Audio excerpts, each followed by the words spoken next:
balik lebatnya hutan dan kabut yang turun perlahan dari lereng Gunung Wilis, bersembunyi sebuah situs tua yang menyimpan cerita lama. Cerita tentang seorang wanita sakti yang dipercaya memiliki ilmu setingkat wali. Sebuah makam kuno berdiri sunyi di atas bukit Guandalem di Desa Kebun Agung, Kecamatan Sawan, Kabupaten Nganjuk, Jawa Timur.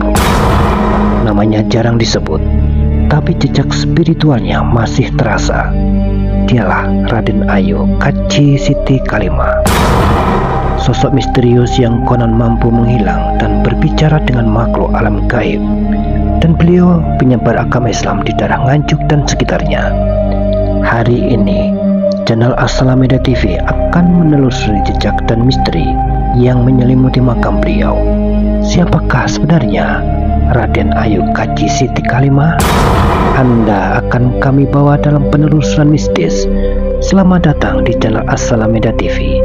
Kita mulai penelusuran dengan ucapan Bismillahirrahmanirrahim. As-Salameda TV.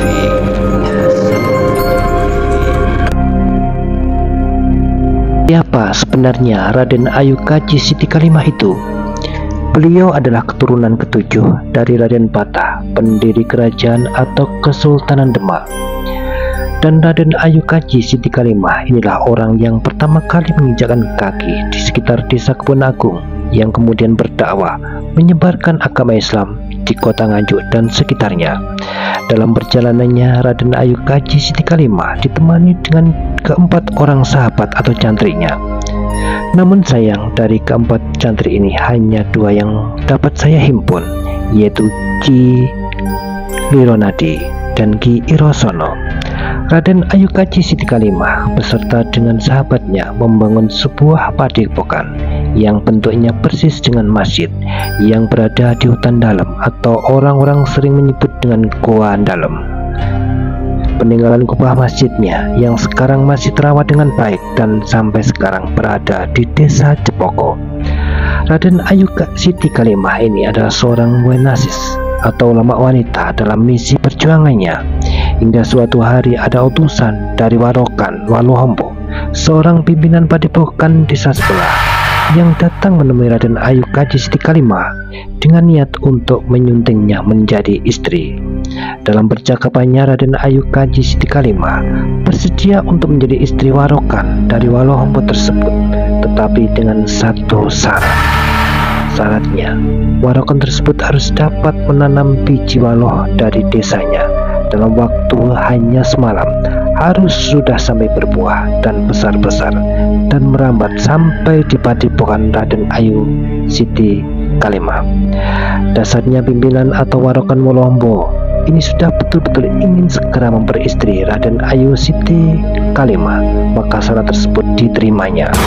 Dengan modal kesaktian yang dimiliki serta batin yang kuat, maka pada pertengahan malam hari biji Walohombo tersebut sudah merambat dan berbuah besar-besar hampir sampai di padepokan Raden Ayu Kaci Siti Kalima. Mengetahui hal itu pula, maka pada tengah malam Raden Ayu Siti Kalima bersama dengan kedua cantriknya meloloskan diri dari padepokan Guandalem. Dan diketahui pada pagi harinya Raden Ayu Siti Kalima hanya tinggal batu nisan saja, seperti bentuknya persis orang yang dikuburkan. Dan hingga sampai sekarang di tempat tersebut dikeramatkan dan disucikan oleh masyarakat setempat sebagai punden, dan digunakan masyarakat setempat untuk mengadakan hajatan, berjesa memohon pada Yang Maha Esa untuk dijauhkan dari segala bencana atau bala yang datang.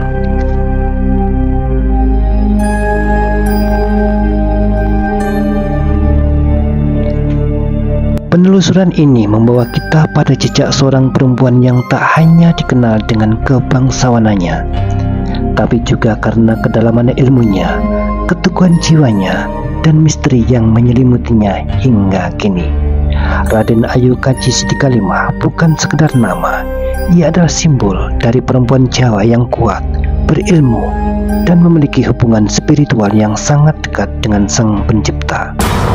Makamnya mungkin sunyi, tersembunyi di lereng Gunung Wilis, tapi getaran spiritualnya masih terasa, menyentuh hati siapapun yang datang dengan niat tulus dan hati bersih.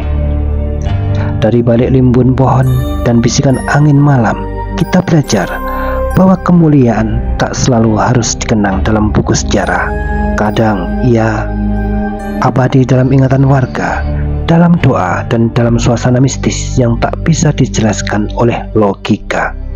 Semoga penelusuran ini membawa manfaat, menambah iman, dan mengingatkan kita bahwa dunia gaib dan dunia nyata kadang hanya dipisahkan oleh niat di dalam hati. Terima kasih telah mengikuti perjalanan ini bersama kami. Jangan lupa untuk like, subscribe, dan nyalakan loncengnya agar tidak tertinggal kisah-kisah mistis dan spiritual yang lainnya. Sampai jumpa di penelusuran berikutnya hanya di Assalam Media TV. Jalan sunyi, misteri abadi.